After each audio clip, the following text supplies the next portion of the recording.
भगवान श्री कृष्ण का जन्म कैसे हुआ, यह बात हम सभी लोग बहुत अच्छे से जानते हैं। लेकिन भगवान कृष्ण की मृत्यु कैसे हुई थी, उनके शरीर का दाह संस्कार किसने किया, इन सवालों के जवाब शायद आपको पता नहीं होगा। इनके बारे में जानने के लिए सभी लोग उत्सुक हैं। तो आज हम आपको बताते हैं कि आखिर भगवान होते हुए भी श्री कृष्ण की मृत्यु कैसे हो गई।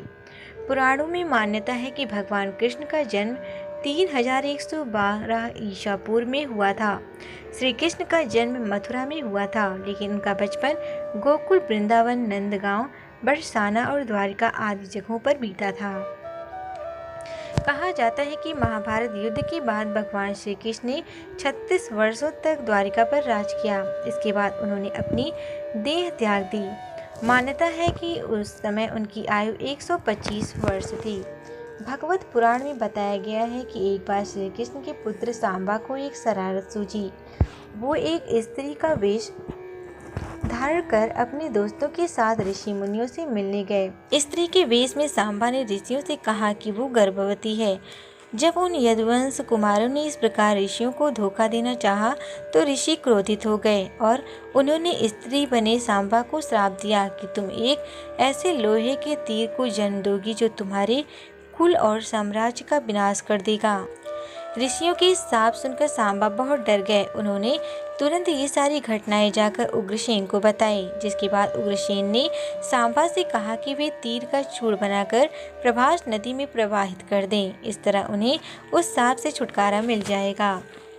जिसके बाद सांबा ने ऐसा ही किया। साथ ही उग्रसेन ने यह भी आदेश पारित कर दिया कि यादव राज्य में किसी भी प्रकार की नशीली सामग्रियों का ना तो उत्पादन किया जाएगा और ना ही वितरण होगा। इस घटना के बाद द्वारका के लोगों ने कई अशुभ संकेतों का अनुभव किया, जिसमें सुदर्शन चक्र, श्री कृष्ण का शंख, उनका रथ और बलराम का हल का अदृश्य हो जाना शामिल है। इसके अलावा वहाँ अपराधों और पापों में बढ़ोतरी होने लगी। द्वारिका में चारों ओर अपराध और पाप का माहौल व्याप्त हो गया।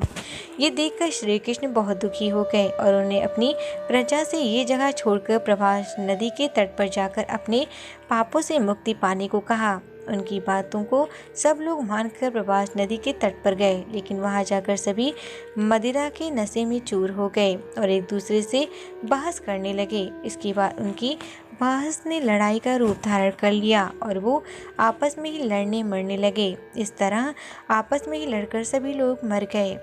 भगवत पुराण के अनुसार भगवान श्री कृष्ण एक दिन एक पीपल के पेड़ के नीचे विश्राम कर रहे थे। तभी जरा नामक एक बहेलिया ने श्री कृष्ण को हिरण समझकर दूर से उन पर तीर चला दिया, जिससे उनकी मृत्यु हो गई। आपको बता दें कि ऋषि द्वारा कृष्ण के पुत्र सांबा को दिए श्राप के अनुसार श्री कृष्ण को लगे तीर में उसी लोहे के तीर का अंश था जो सांबा के पेट से निकला था और जिसे उग्रसेन ने चूड़ बनवाकर नदी में प्रवाहित कर दिया था।